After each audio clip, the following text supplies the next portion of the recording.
Hi, welcome to the Gamesplainer. I'm Jeff the Gamesplainer, and today I'm gamesplaining Istanbul. In the game of Istanbul, each player is a merchant with 4 assistants, moving their way through the bazaar. They are trying to fill up their cart with goods and trade those goods for gems and rubies and money. The game finishes when one player has collected 5 rubies. These are the rubies here. Or in a 2-player game, 6 rubies. Once one of the players has collected the appropriate number of rubies, the round will continue until everyone has had the same number of turns, in which there may be more than one with the final number of 5 or 6 rubies, and in which case the winner is the person with the most rubies, or the most money, or the most goods left over. So rubies is the main aim of this game. With movement, you're able to move 1 or 2 squares away from where you are. That's only to the sides or up and down. That's not diagonally. So when you move, you'll go 1, 2, leave a worker there. They're filling in paperwork until you come back. Then your next turn, you'll go 1, 2, and leave a worker. You might then want to come back down to the tea house and pick up that worker for 2. Then you might only go 1 for the next turn, etc., etc., until you have run out of workers and can't pick them up. If you head back to the fountain, all of your workers will come back to meet you there. The way that you get rubies is by fulfilling what is on each of the cards that have rubies. So the bottom 2 corners at the moment, if you go to the gemstone dealer, you're spending 15 coins to gain a ruby, and that will then go down onto your cart. The next person who comes to do the same action will have to spend 16 coins, 17 coins, etc. So the less rubies are in the gemstone dealer, the more expensive it is. In a similar way, over at the Sultan's Palace, you'll need to spend all of the goods that are uncovered. So at the moment, there's 1 blue, 1 red, 1 green, 1 yellow, plus another one of any colour in order to be able to get this ruby. Once you've got this ruby, the next person will have to spend 2 blue, a red, a green, and a yellow, plus 1 other of the same colour to get another ruby. The other 3 locations where there are rubies are the Wainwright, the Small Mosque, and the Great Mosque.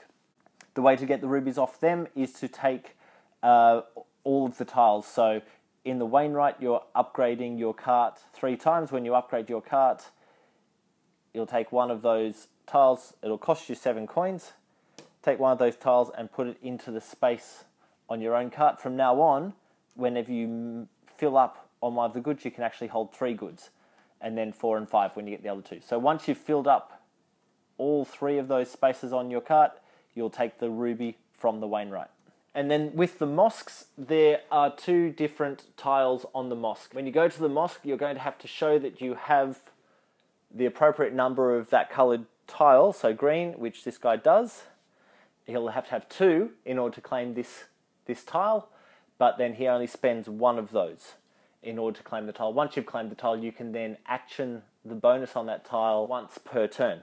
Now notice that the next person to go and try and get the same good is going to have to spend more goods. This is set up for a 2-player game, so it's only 2 and 4. On the other player counts, there's actually the tiles in between, so 3, 4, and 5 goods necessary to actually claim that particular tile. Once you've claimed 2 tiles from the same mosque, then you'll be able to grab the ruby from that mosque. The other things that I want to cover in this video, I'm going to do the iconography of the rest of the tiles in a second video, because let's be honest, when you're trying to do a game like this and explain it, if you explain all 16 tiles, everyone's switched off by the time you've got to about tile number 5. So the other things to bear in mind are the police station. When you stop at the police station, you'll release your cousin, which is this tile, this marker here. He will be able to go to and action any space on the board. So if you can't quite reach it, you could send him out to there to action the gemstone dealer, spend the money, grab the ruby, and move on. You can action those bottom 2 as many times as you like. If another player lands on that same spot, he will be sent back to jail, and you'll eventually be able to do that again. And the person who sent him back to jail will receive 3 monies and a bonus card, which are these guys. Bonus cards can be played at any point during your turn. as some of them will just give you money, some of them will enable you to move extra spaces, etc. There's a whole bunch of iconography on them, no use going through all of that at the moment. The other two things I want to cover in this video are these two guys, the black guy and the purple guy. We'll start with the black guy. He's called the Smuggler. When you land on the tile with the Smuggler, you will do what the tile says, and then you'll deal with the Smuggler. In order to deal with the Smuggler, you will gain a good of your choice, so it might take a blue one, but then you will have to either pay 2 coins or 1 other good. So you bring that back down the track.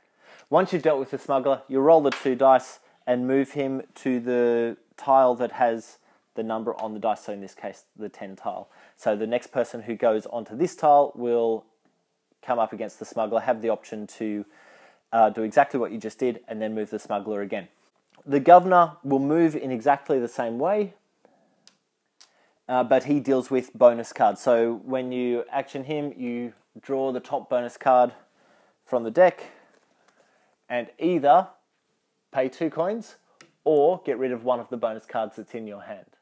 The only other card that I will deal with right away is this card, the Warehouse, so Spice Warehouse, Fabric Warehouse, Fruit Warehouse. Whenever you go there, you maximize the number of that colored resource that you have in your cart. So if you're only carrying 2 spaces in your cart and you go to the Spice Warehouse, the green one, you'll move your token along to the maximum value. If, however, you happen to have all of them open, you would be able to actually maximize all the way up to the 5th spot.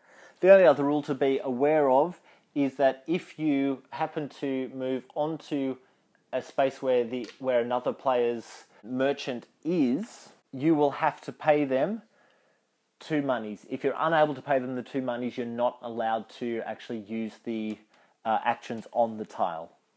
Okay, I'm going to leave that there. I will go on to explain what the other tiles do in the next video. I hope that this helps you get Istanbul to the table. If you have any comments or suggestions, please write them below. If you have any games that you wish to be gamesplaying, please shoot me an email at thegamesplainer@gmail.com. Subscribe to my videos to keep up to date with the games that I'm gamesplaining. Follow me on Instagram and Twitter at thegamesplainer to see what games I'm playing. And until next time, enjoy gaming.